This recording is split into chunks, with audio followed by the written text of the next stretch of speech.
Olho no olho, Alessandro, representa sempre a sinceridade? Depende, porque tem uma outra realidade que são as questões culturais. Por exemplo, se eu estiver lidando com orientais, os orientais, eles já não veem com bons olhos o olhar nos olhos, porque ali demonstra que você está invadindo uma privacidade dele. Então, também as questões culturais é importante que a gente conheça um pouco. Tem uma questão também, é do aperto de mão. Eu não aguento quando eu aperto a mão de alguém e aquela mãozinha assim, molinha. A gente chama de mão de peixe morto.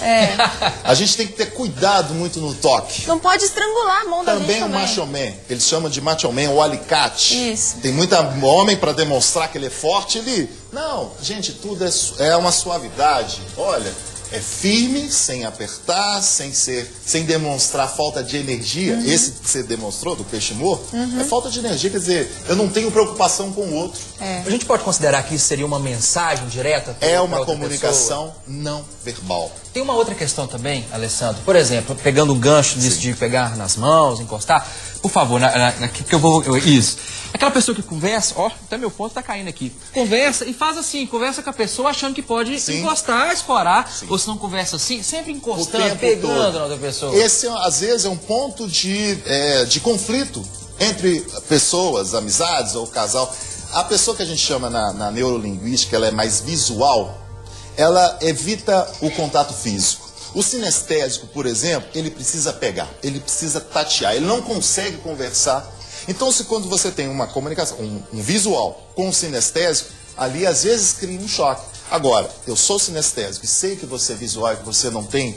Quer dizer, eu não vou invadir a sua bolha, eu tenho que fazer um exercício para evitar o contato físico. Agora, não tem sinestésico pior do que sinestésico fumante, né? E aí você tem outros elementos que ainda prejudicam. Alessandro, agora eu vou complicar a sua vida. Perfeito. Eu quero que você faça uma análise da minha pessoa durante esse período que nós conversamos. Que análise que você faz do Elbert?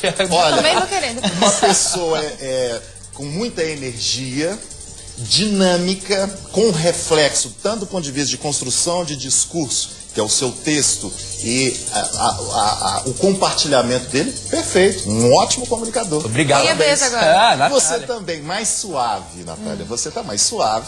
São características um pouco diferentes, mas aí você tem a questão do feminino, do que é bonito e que deve ser apresentado. Existe um modelo mais masculino e um mais feminino. Ainda bem, né? É um casamento muito bem-vindo. Tem uma outra situação, por exemplo, neste momento eu estou sentando bem pertinho aqui da ponta do sofá, pela questão da postura. Mas eu poderia, por exemplo, vir aqui para trás, me encostar e fazer assim, né? Tô na casa da praia. Exatamente. Aí a situação está muito confortável. Se eu estou, por exemplo, numa negociação, para mim, quando você tem essa postura, eu posso ter benefícios. Porque o que você assimilar de informação, você, de uma certa forma, tem controle da situação. E na negociação, fazer com que você tenha essa percepção de controle é positivo. Eu posso ter pontos positivos a meu favor. Na sala de aula também acontece algumas coisas assim. Tem alunos que chegam, sentam, pegam a cadeira da frente, põe o pé em cima. Você tem duas situações. Esse sinal de desleixo. E eu vejo alunos que eles acham que estão na casa, numa poltrona, sozinho, e colocam o pé em cima.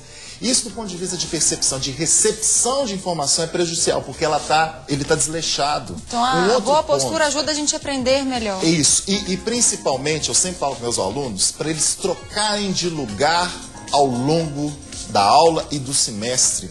Às vezes a pessoa, ele chega, somos muito territoriais, então eu chego, eu sento, eu sei que tem a segunda cadeira à esquerda é do Alessandro. Eu fico o semestre, eu fico anos ali.